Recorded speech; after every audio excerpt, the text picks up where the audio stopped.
Hey, Mike. Yeah, what's going on? Hey, have you ever heard of turbo debt? No, what is that? Something to get me into debt faster? No, turbo debt is not to get you in debt faster. It's to help you get out of debt. Do you have over $10,000 in credit card, personal loans, medical, or payday loans? Of course I have debt. That's the American way. Au contraire, mon frere. Turbo debt will give you the option to break the debt cycle and start putting money in your pocket. That's awesome. Over 70% of Americans die with credit card debt. Do not let this happen to you. Turbo debt will give you an option to break the debt cycle and start putting money in your pocket. That's awesome. If you have over $10,000 in credit card debt and personal loans, medical, or payday loans, they can help. Go to turbodebt.com/techtime. Again, that's turbodebt.com/techtime, all capitalized, for a free consultation today. TurboDebt is a proud sponsor of this week's episode of TechTime Radio. Broadcasting across the nation from the East Coast to the West, keeping you up to date on technology while enjoying a little whiskey on the side, with leading-edge topics, along with special guests, to navigate technology in a segmented, stylized radio program. The information that will make you go, Pull up a seat, raise a glass with our hosts as we spend the next hour talking about technology for the common person. Welcome to TechTime Radio with Nathan Mumm. Welcome to Tech Time with Nathan Mumm, the show that makes you go, Technology News of the Week, the show for the everyday person talking about technology, broadcasting across the nation with insightful segments on subjects weeks ahead of the mainstream media. We welcome our radio audience of 35 million listeners to an hour of insightful technology news. Each week our show covers the weekly top technology subjects without a political agenda. We verify the facts, and we do it with a sense of humor in less than 60 minutes. And of course, with a little whiskey on the side. We are live streaming during our show on 5 of the most popular platforms, including YouTube, Twitch.tv, Twitter/X, Facebook, and LinkedIn. We encourage you to visit us online at TechTimeRadio.com and become a Patreon supporter at Patreon.com/TechTime Radio. I'm Nathan, your host, a technologist with over 30 years of technology expertise, working for Fortune 500 companies across the country. Today in studio, we have with me co-host Mike Roday and Marc Gregoire, a whiskey tech time taster and Odie behind the board. Now, Mike is an award-winning author, originally from Arizona. Mike is a human behavior expert living in the Seattle area with a master's degree in forensic psychology. Mike is here to help me keep from geeking out and providing insight into human behavior and how it interacts with technology. Marc Gregoire, a whiskey connoisseur, is a senior technical executive with a 30-year record of establishing technology solutions. But he is our skilled whiskey drinker and our go-to pick-of-the-day expert. We are friends from different backgrounds, but bring the best technology show possible every week for our family, friends, and fans to enjoy. Welcome, everyone. Let's start today's show. Now on today's show. Today on Tech Time with Nathan Mumm, welcome to Tech Time Radio. This is going to be an action-packed show today as we keep you on the edge of your seat. You're going to be discussing Sam Altman's Saga. I just checked it before we came on the air because this is a Hollywood made-for-TV Netflix drama series. This is a Nathan Lifetime series. Oh, this is perfect. This is absolutely, and I'd watch it over and over and over again. All right. We're going to be talking about all the things that are going on in AI for his future. We're also going to be talking about Elon Musk's X, what's going on in his future with his advertisers. And can AI detect individual geese? We may get to a story that Marc threw in there, so we'll see if that happens today. Also, we are exploring why a company... Geese, that is correct. Like the bird geese? Yes, Marc's been trying to get this story in. If we have enough time at the end of the Nathan Nugget, I'm going to talk about this on the end of my deal, so we'll see if we get to this. Or we may just, you know what? Detect an individual goose. That's right. We have Robert Plotkin from Blue ShiftIP. He's a recent author in the article of Inc. magazine titled Patent Law Isn't Ready for AI. He's going to be joining the show and help us bust some AI misconceptions. We have a special MythBusters Thanksgiving episode to be thankful about. In addition, of course, we have our standard features, including Mike's Mesmerizing Moment, Technology Fail of the Week, and the Nathan Nugget. So sit back, raise a glass. Welcome to a thankful Tech Time Radio. As always, we talked about our pick of the day. Mike will either give it a thumbs up, thumbs down. I'll give it a thumbs up, thumbs down. It's Elijah Craig, so I'm probably going to give it a thumbs up. Yeah, I may be on the thumbs down. I think we give every Elijah Craig a thumbs up. Okay, yeah. well, we're going to go through that. I'm sure we're going to have Marc's Mumble. We'll see what special day it is today with the whiskey. You never know what that's going to be. It's but probably now, Elijah Craig Day. Is or it? Goose Day. It could be Goose Day. Oh, it could be Goose Day. It could be. All right. Now it's time, though, for the latest headlines in the world of technology. Here are our top technology stories of the week. All right. Story number 1. OpenAI fails just as the Roman Empire did to the Goths in 410 AD. That's when Roman Empire came down. Essentially, the people inside Rome went against its leaders and said, we don't want to be a part of Rome anymore. And essentially, that is our story we have going on today. Is that how you're going to compare what happened to your hero? Well, yeah, we're going to take fall of the Roman Empire. We're going to talk about a deep dive looking at Sam Altman Saga. It's not that simple. And did Microsoft just pull off the greatest coup of all time in technology? Nobody knows. We're going to be talking. I got all the information, man. I have been digging and digging and digging and digging. You have been talking nonstop about this since it happened. All right. Because we all know about your bromance with Sam Altman. Yeah, I know. I like him a lot. All right, let's go to Tom Geiken for more on the story.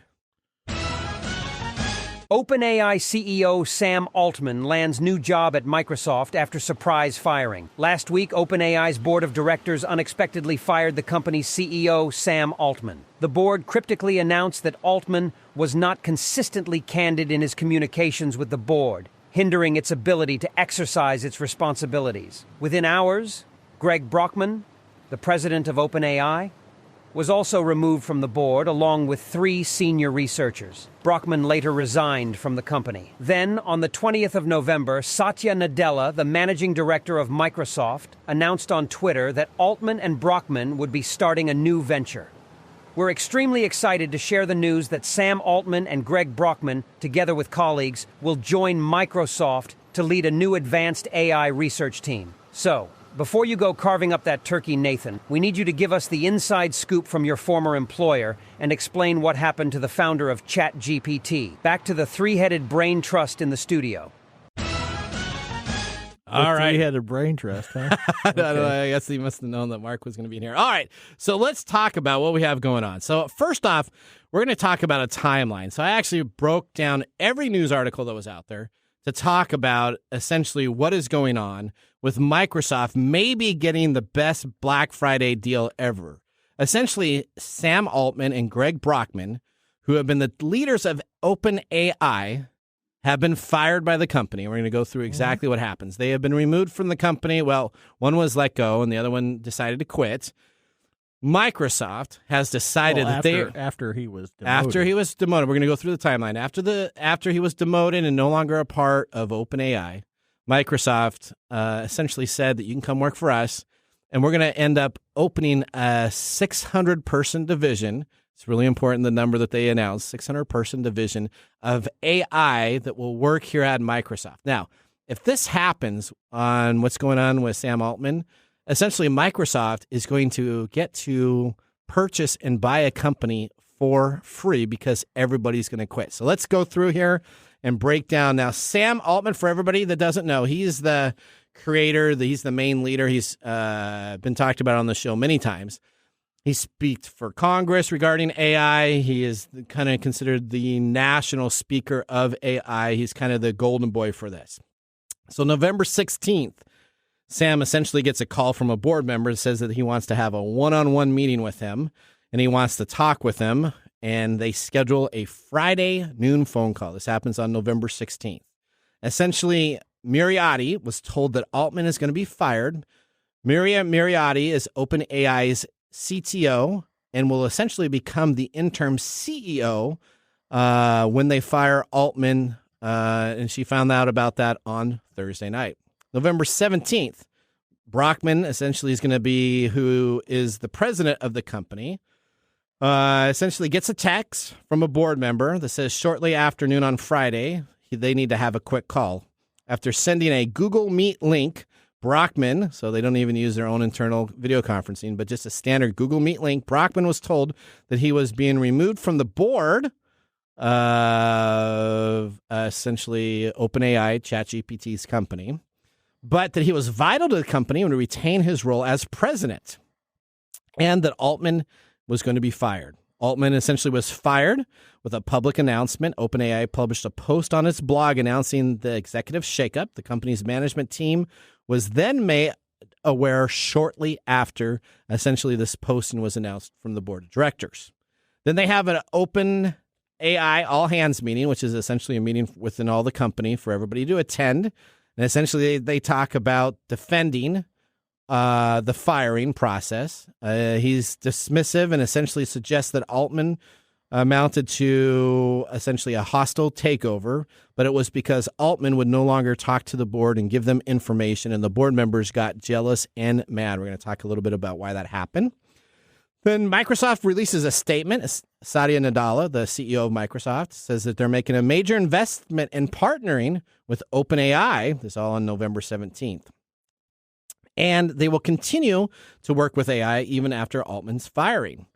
Now, essentially, Microsoft comes on out and says they have a long-term agreement with OpenAI. We have full access to everything we need. We believe in the process, and they believed in the new management that would take over essentially for Sam Altman's firing.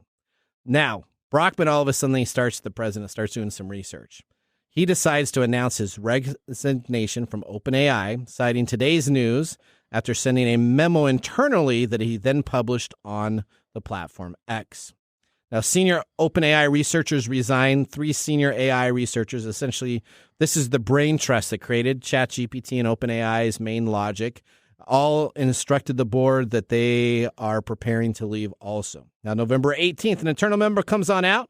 It says the COO, Brad Lightcap, made the announcement that he was surprised that the management had met multiple times and did not know that Altman was going to be out. So this is the senior management. Think of being a senior management of the company itself.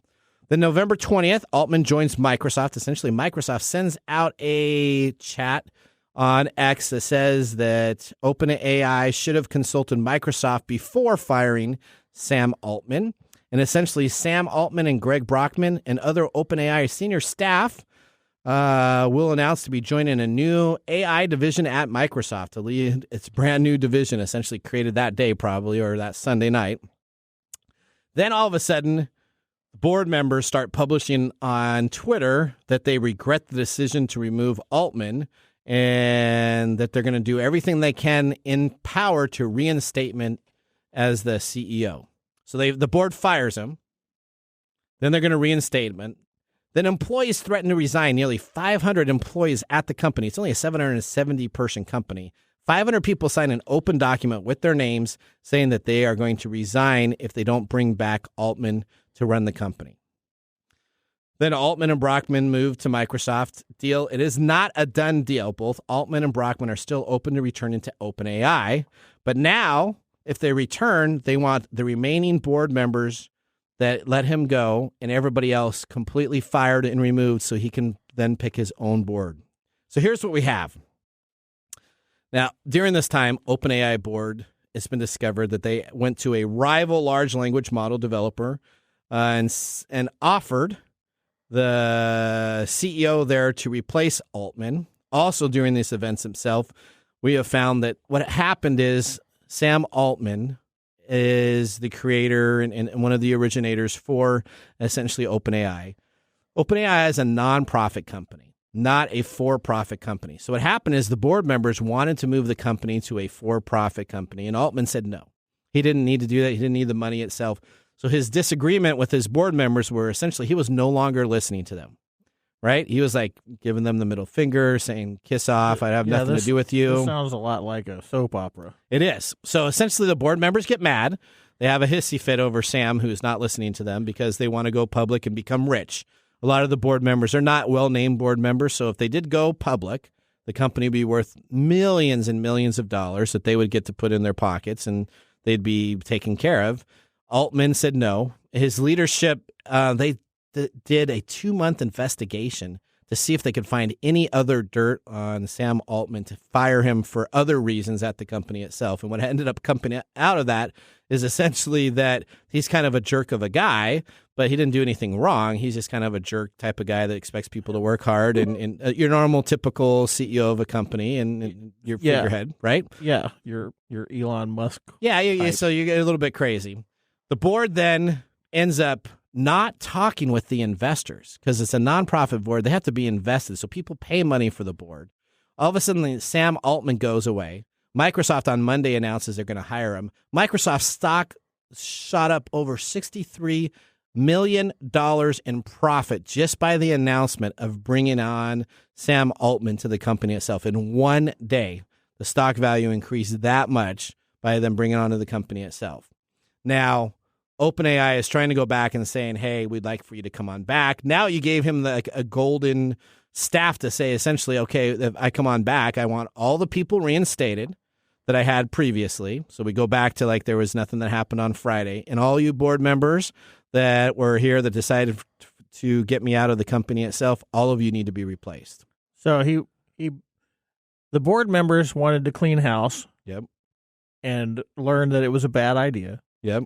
And now Altman wants to clean house for him to come back. That's correct.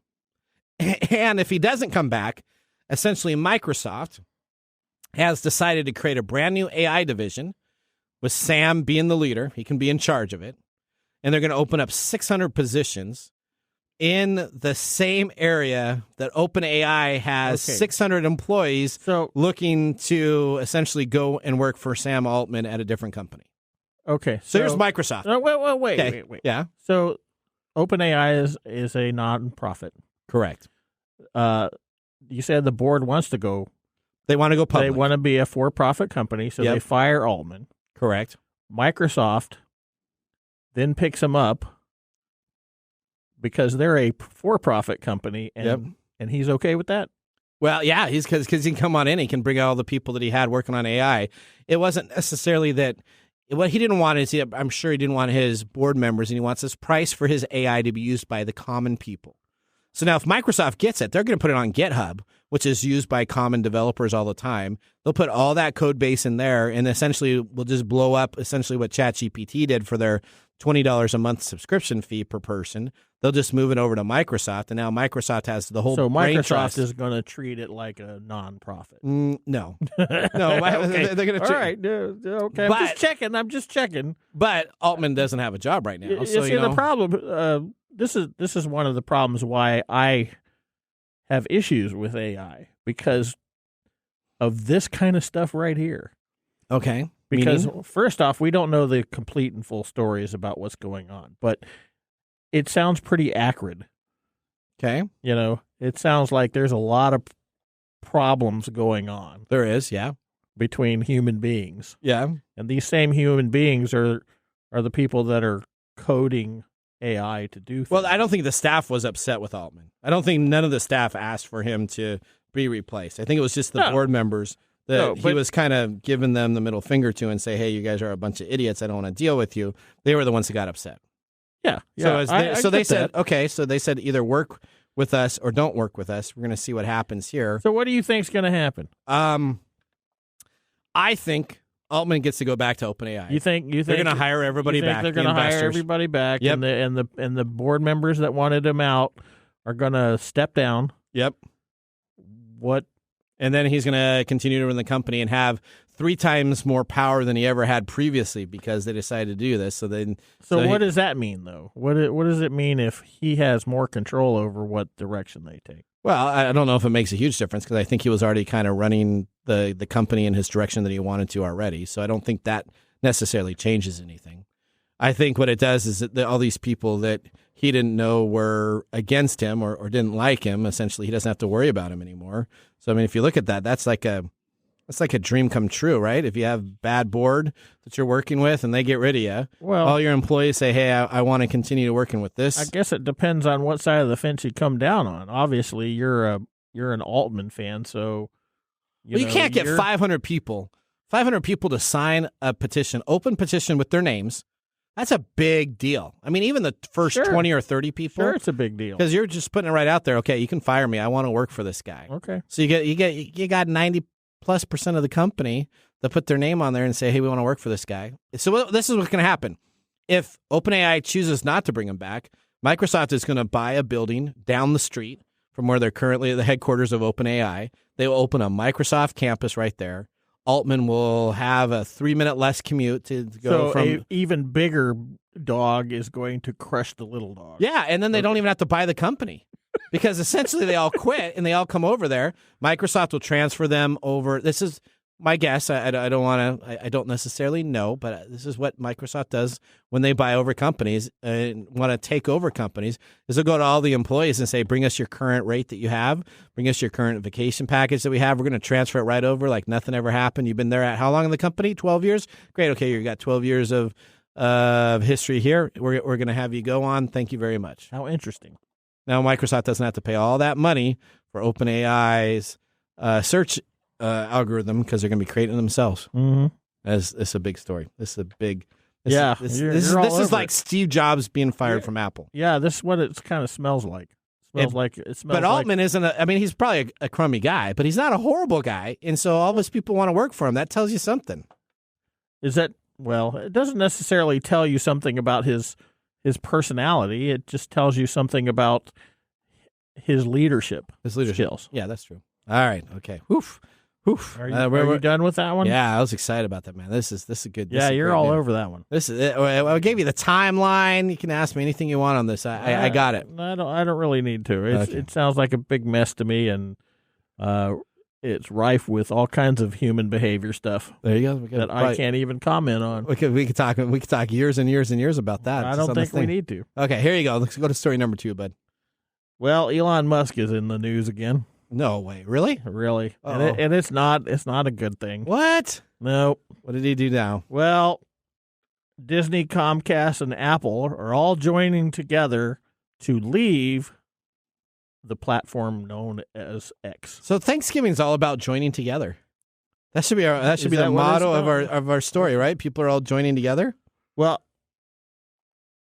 I don't know if you're talking about them joining together to leave X or joining together to. I don't know what you mean. I'm just saying. Well, that we had the employees for OpenAI that said that they all wanted to join together. Okay. Let's. All right. So tell me more about Elon Musk and kumbaya. All right. Here we go. What do we got? Right. So, Disney, Comcast, and Apple are leaving X. Oh, because of anti-Semitism that has been on the platform. Okay.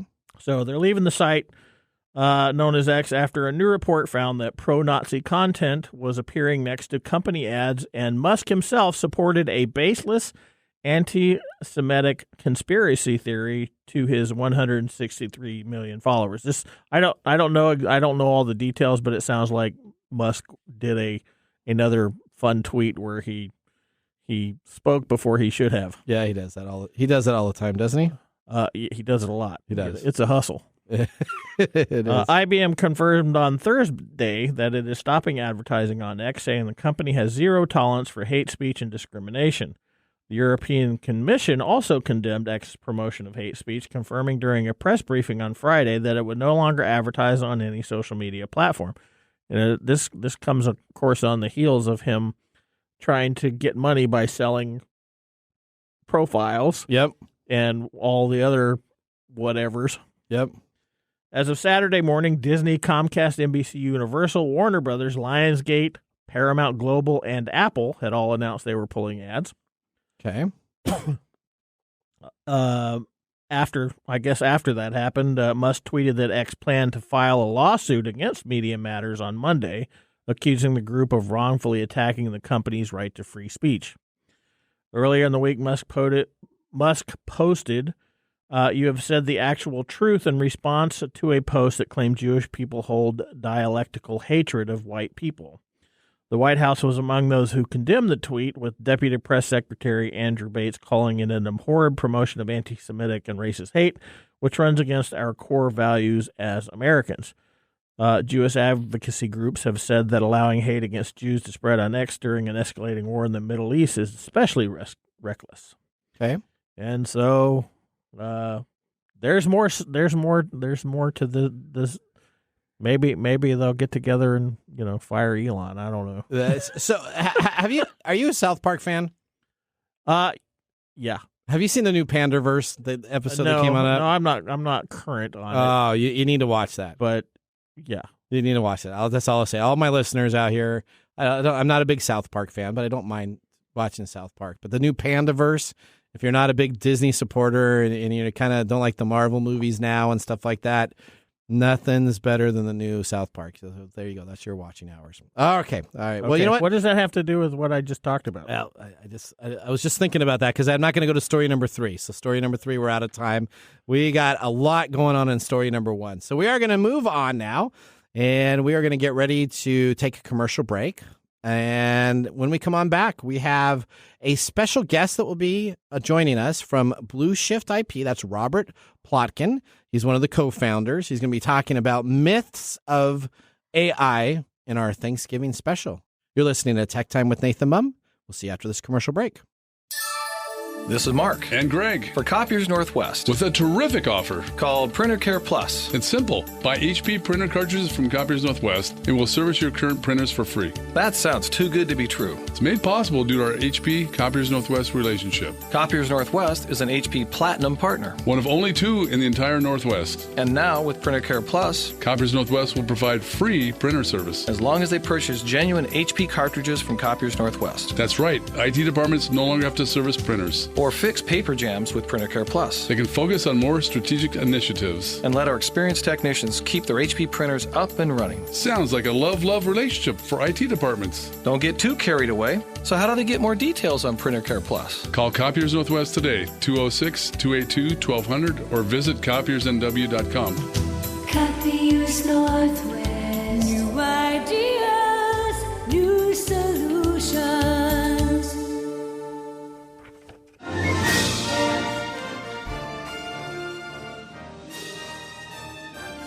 Ooh, horsey music for me. This is one of your favorites, wasn't it? Welcome back to Tech Time with Nathan Mumm. Tech Time is a weekly technology show that talks about current technology in a simple format without having to geek out. Brought to you by myself, Nathan Mumm, and Mike Roday. We just had our first whiskey tasting during the break. Now we have Marc in studio to tell us what we are sipping for our pick of the day. Tell us about this, Marc. Today we brought in Elijah Craig 18-year single barrel. So it is from Heaven Hill. It's from the Heaven Hill Distillery in Bardstown, Kentucky. It is a straight bourbon. It's at least 18 years old. It's 90 proof. It is 78% corn, 12% malted barley, and 12% or 10% rye. Cost is about $160. Wow. And on the secondary market, it goes for roughly around $300. That sounds like my kind of mash bill. Yeah, there you go. Okay. Well, what was your first taste of it? It's good. It was pretty. You know what? You thought you said I wasn't going to like this.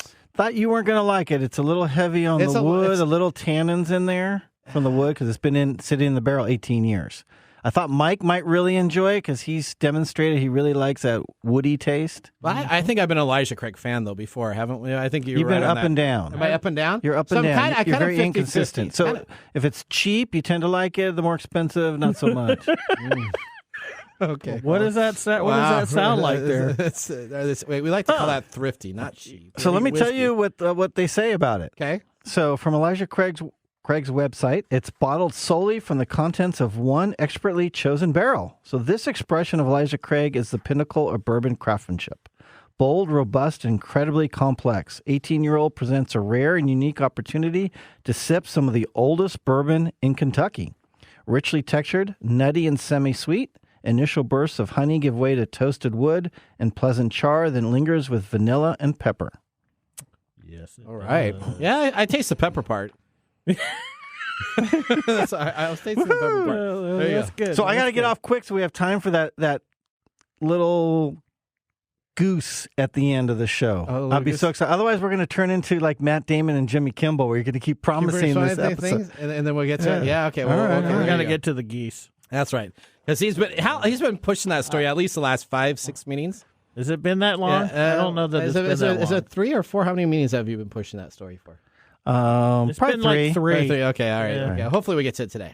All right, well, with our first whiskey tasting completed, let's move on to our feature segment. Today we have Robert Plotkin, one of the founders of Blue ShiftIP. He's an expert in the intellectual property law and has authorized several articles on the subject. He's recently selected for the 2023 Massachusetts Super Lawyers List for Intellectual Property Law.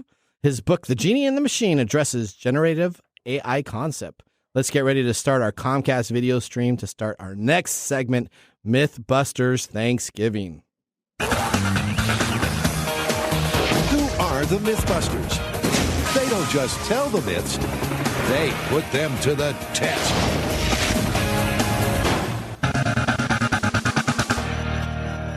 Wow. All right, Robert, welcome to the show. Welcome for the Thanksgiving episode. I'd say that this was uniquely different, but this is pretty much all of our episodes. You just don't know what you're going to get all the time, right? Everything's a uniquely celebratory show that we do.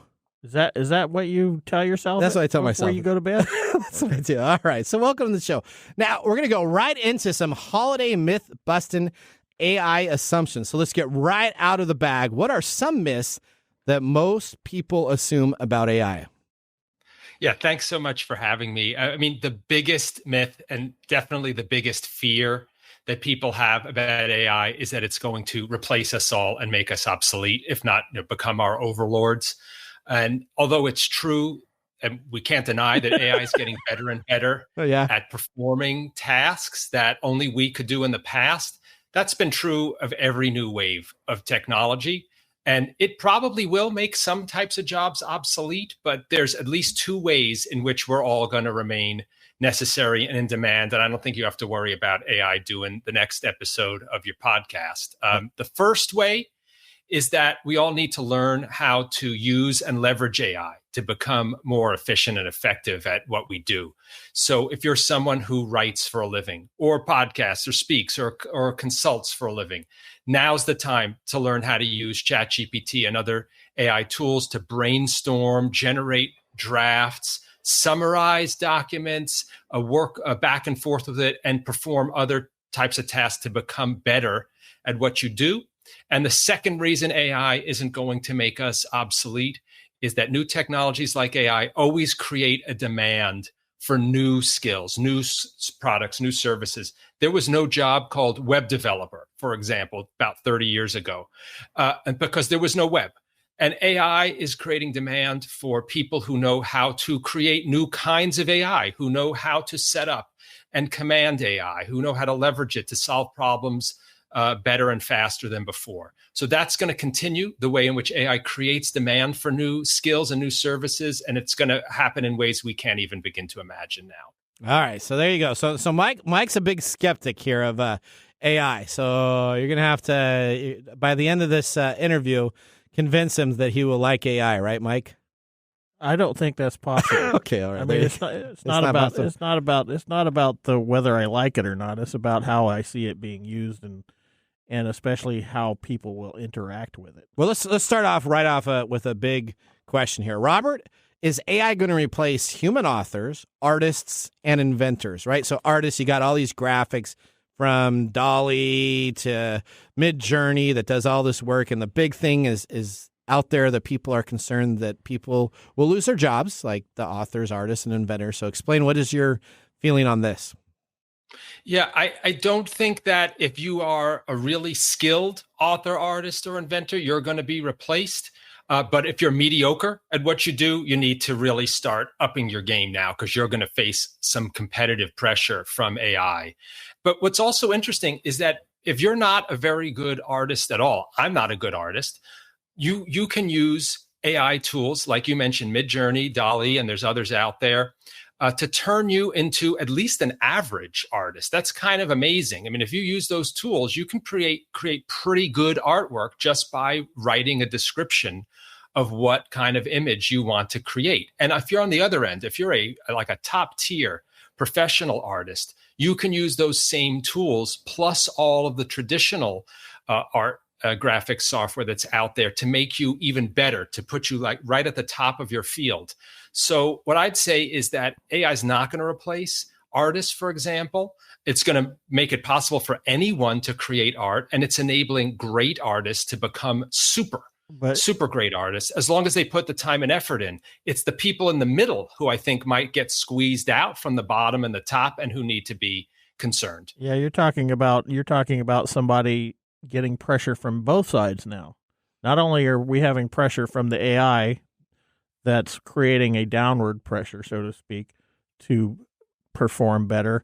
Now we have pressure from people that don't do this regularly using AI to increase the pressure going the other direction. So you're essentially isn't this getting rid of the people that aren't really that good with graphic art? I mean, so that's what I feel like. So this comes down to competitiveness in general. Yeah. Right? You're increasing this competitiveness in this section of the population. Okay. In two directions. Okay. What is that going to do? I mean, it's going to put a lot of people who, maybe they're mediocre. It's going to put a lot of people out of their skill set because they're being replaced by this new wave of creation. But so let me go back to Robert here. Aren't those people, though, the mid people that the AI is going to replace, those people will probably go find other jobs. And if they're the mid-level, wasn't that kind of making it really muddy for the real artists to actually get the paydays and stuff like this? So we're talking about if you're Joe, right, and you are, I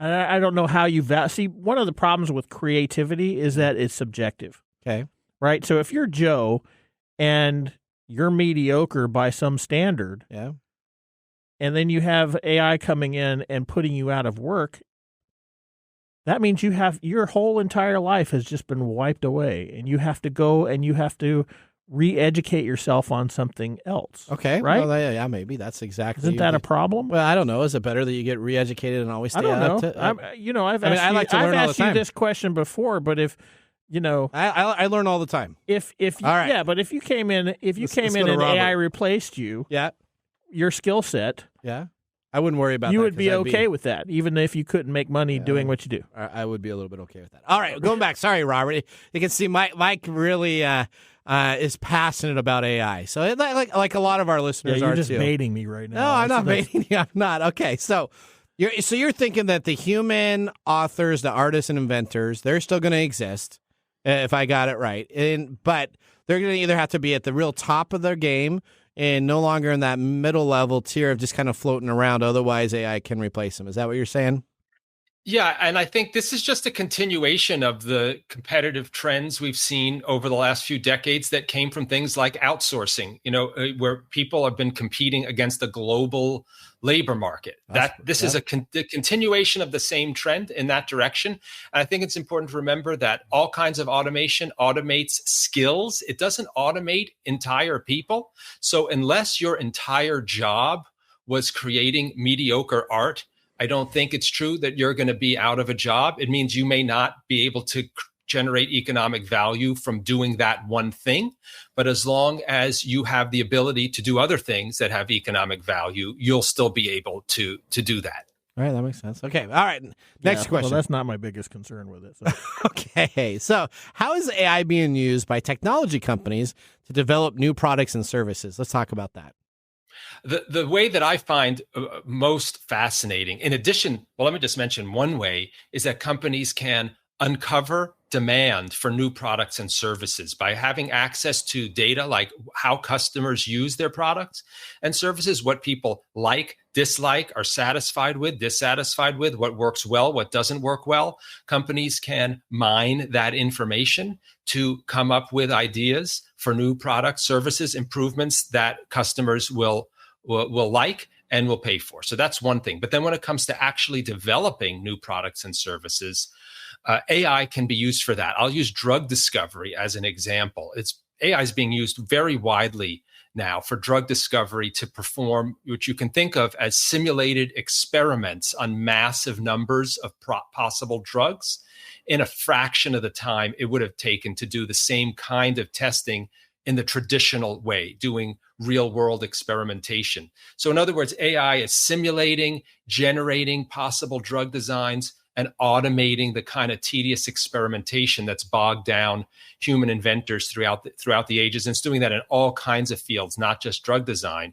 And I like to say, you may remember that Thomas Edison had said, a genius is 1% inspiration, 99% perspiration. The perspiration was doing all of that tedious experimentation. And AI is automating that 99% of the equation now, and it's freeing up human inventors to focus on the being inspired, coming up with ideas, and letting AI do the hard drudgery work.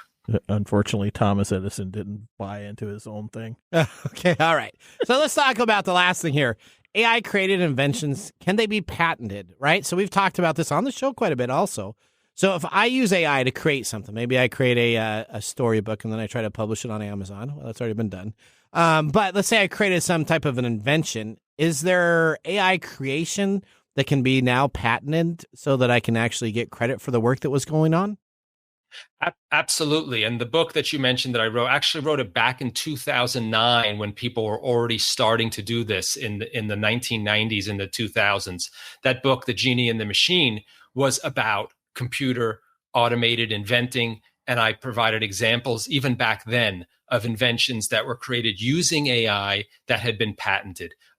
Plenty of drugs now being created with the assistance of AI. And note that I keep saying with or using or with the assistance of, because in any real world case, you don't just push a button and get AI to generate a new invention. There's always significant human involvement, either in creating the AI, configuring it, choosing which data to feed into it, evaluating its outputs. And there's very often what you can think of as collaboration back and forth between the human and AI. I like to think of humans and AI as partners or collaborators, or to think of AI as a tool that humans use. And throughout history, humans have used all kinds of tools to assist them in generating inventions, and those inventions have always been patentable. And so there's no reason why inventions created with the assistance of AI can't be patented. It's been done plenty of times. I do it for clients all the time, and it will just that will continue to grow. We're going to see more and more inventions created using AI that will be patented. I'll just tell you, my AI stock broker is way better than my Charles Schwab stock broker right now. You're just gonna go out. I'm just gonna say that right now. Okay. So maybe he should be replaced. No, okay, all right, Robert. Before we go, how is it that you're gonna argue both sides of the fence? Man? I like that. Okay, how can people find out more about your book, find out more about your company? And you are essentially a lawyer that helps out with patent AIs, correct?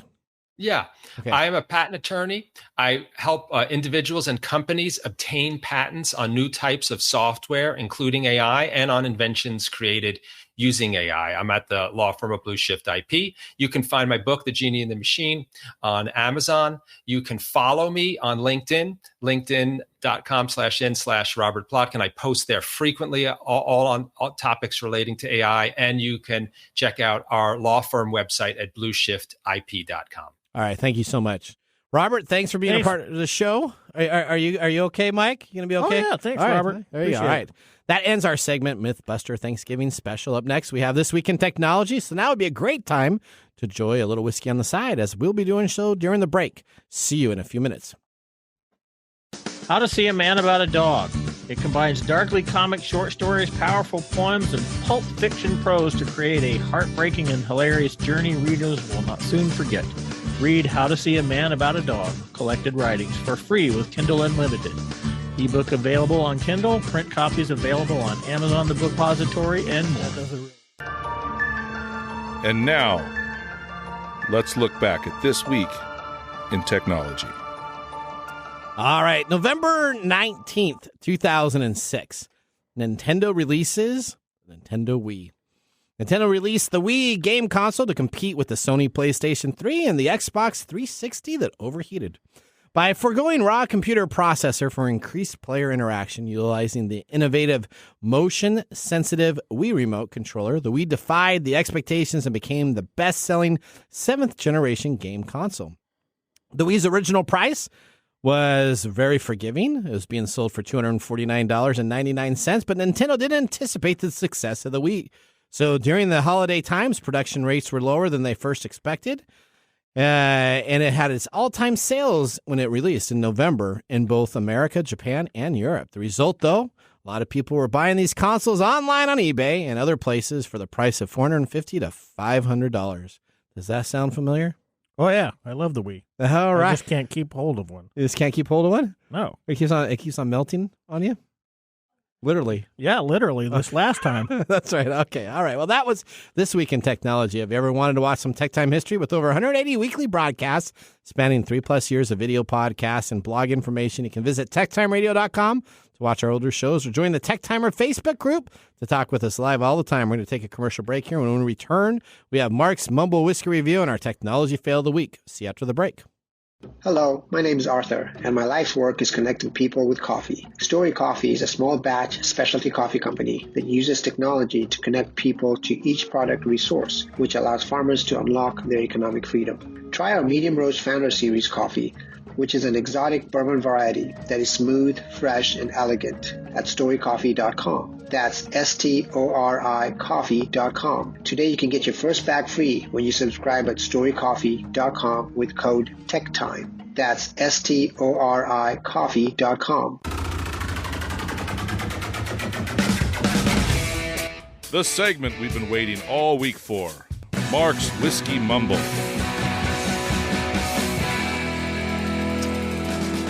Wow. All right. What do we got? What do we got? Most exciting time of the show for you two. It is sometimes. Every yes. time. I listened last week because I wasn't in studio, so Okay. that made me sad. We were sad for you not being here. Well, thank you. We drank extra. Well, good. And I was listening to it, and you guys were like, oh, man, we have to do what's today. It's PJ Day, so silly. And then you spent 5 minutes talking about pajamas and jammies. That's his fault. That's the way we go. That's So, you never know what's going to happen. I don't. Okay. That's All right, so what are we celebrating today? So our Alaskan friends will know what today is. Salmon Day? No, good guess. Is it Gold Rush Day? It's close. It is an animal, Oh. kind of. Is it the Polar Bear Day? No. It is Alaskatalo Day. Oh, boy. Alaska Tallow. Okay. Alaskatalo. And what does that do? You want to explain that? I will. It's a funny celebration based on the Alaskan mascot. It's a cross between a moose and a walrus. Oh, okay. So the We have those in Arizona and Texas, but they're called jackalopes. jackalopes, yes. You can see some funny pictures of those online. And so the Alaskatalo Day Parade in Anchorage lasts for around 4 minutes. Oh. It goes down an alley that measures a block. That's because it's too cold. So if you participate in this, you can claim you're a part of the longest running, shortest parade in American history. Oh, wow. And you wear disguises, and you step Because you don't want to be known. Because you don't want to be. That sounds like something that Nathan is going to do next time. And if you do, it always starts at the same time, 3 minutes past noon. Oh, okay. All right. And it lasts for 4 minutes. Yep. That's the perfect. You can do that during your work written break. all over it. There you go. There you go. You All got to right. be a disguise. You can All right, wear tell us your more about the whiskey. costumes. Tell us, because I'm liking this whiskey, right? Because I already gone through it. Wow. But he was really liking it. So tell us what we got. So Elijah Craig was an American Baptist preacher who sometimes he's rather dubiously been credited with the invention of bourbon whiskey. Okay. Now, Heaven Hill markets Elijah Craig 18-year by asking, ready to experience some of the oldest bourbon barrels in Kentucky.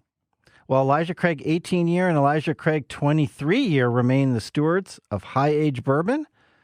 Now, they used to have yearly releases, or they have yearly releases of those, and no other brand matches that track record, really, of high-age bourbon. But at one time, they used to have a 20, a 21, and a 22-year single barrel variants.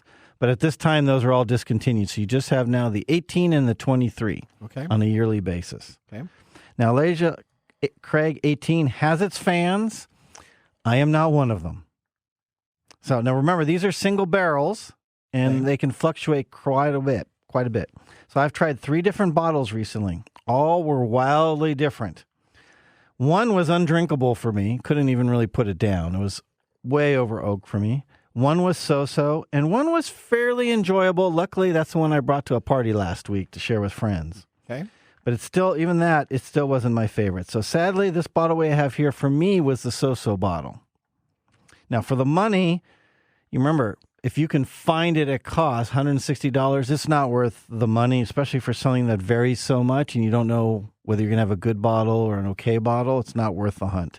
So I will be sticking with Elijah Craig Barrel Proof, which is usually around 12 years, and that is one of my favorite all-time bourbons. Okay. There you go. I'm kind of liking this, though. Are you liking this? Yeah, I already finished mine. Yeah, you did. Okay. Well, now, Just like a great pairing of fried Brussels sprouts and French onion green beans for Thanksgiving. Yes. You're really starting to stretch these. We're going to move on to our technology fail of the week. We are out of time. Congratulations. You're a failure. Oh. I failed, did I? Yes. Did I? Yes. Did I? Yes.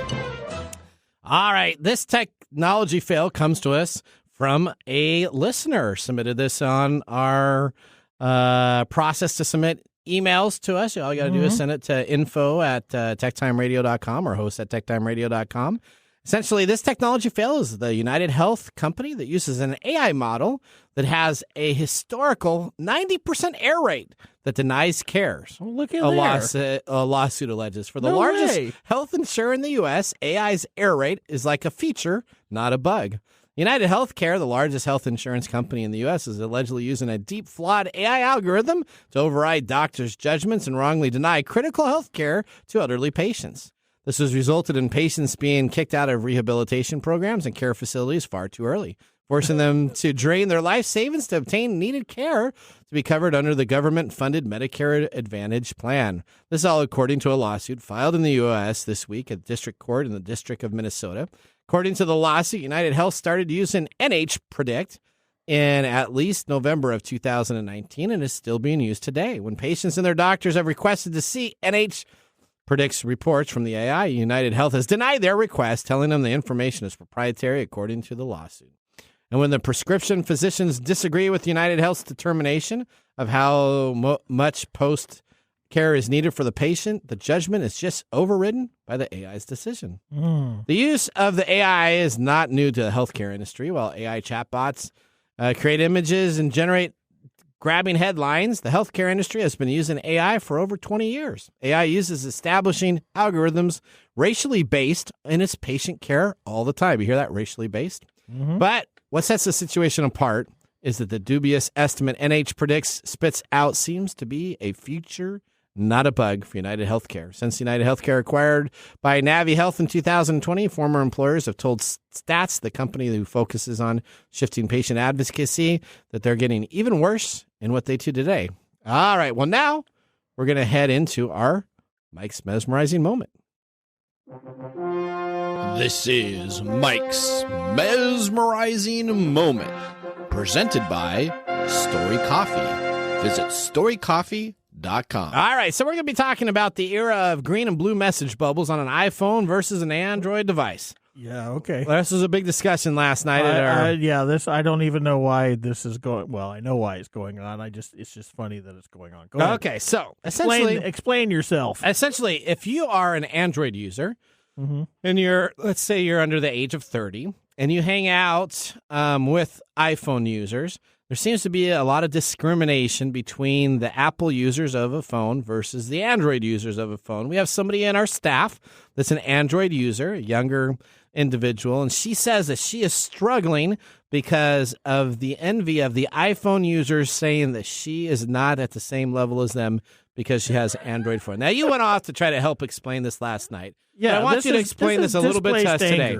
This is displaced anger. You know, in this whole economy of inclusion, we forget that human beings are naturally exclusive. Okay. So we're always looking for differences because differences mean danger to our primitive brains. Okay. And we are trying to overcome that. But there's a lot of anger that this is just an opinion, right? Yep. That this unsubstantiated anger is drifting into these smaller scale places where we can discriminate against people based on certain things that we do. The iPhone Android bubble is one of these ways in which we can continue to do our natural human thing of exclusion. And I think there's a lot of displaced anger because we are being forced to kind of think about this idea of inclusion all the time. And it's not a natural process for us. It takes work to be inclusive. Okay. All right. Well, you know what? That's why I carry 2 phones. Yeah, no geese. I got, and you know what? We are out of time. We did not get to the geese story, so we're going to have that on next week's show. Make sure you listen to next week to get the geese that. What the heck? Well, I know you're excited about that. I guess I am Matt Damon. Thank you so much. All right, what are we going to do for our pick of the day? Let's move there next. And now our pick of the day for our whiskey tastings. Let's see what bubbles to the top. We are drinking Elijah Craig, 18-year-old single barrel. Probably thumbs down for me, but if you really like wood and heavy wood influence, this might be your jam. All right. Thumbs up. Thumbs up. Odie liked it. I don't think I have to say anything because you're already gone. I already drank all mine. Mine's a thumbs up. I'm going to give it a thumbs up too. You know, it was pretty good. I actually You're going to give it a reluctant thumbs up. It's a great whiskey, just not my flavor profile. All right. Well, now we didn't get it to the Nathan Nugget. I'm going to have that on air later, so make sure you listen to our stream later. Thanks for joining us on TechTime Radio. We hope that you had a chance to have that moment today in technology. The fun doesn't stop there. We recommend that you go to TechTimeRadio.com and join our fan list for the most important aspect of staying connected and winning some really great monthly prizes. We also have a few other ways to stay connected, including subscribing to our podcast on any podcast service, from Apple to Google and everything in between. We're also on YouTube, so check us out on youtube.com/TechTimeRadio, all one word. We hope you enjoyed the show as much as we did making it for you. From all of us at TechTime Radio, remember, mum's the word. Have a safe and fantastic week.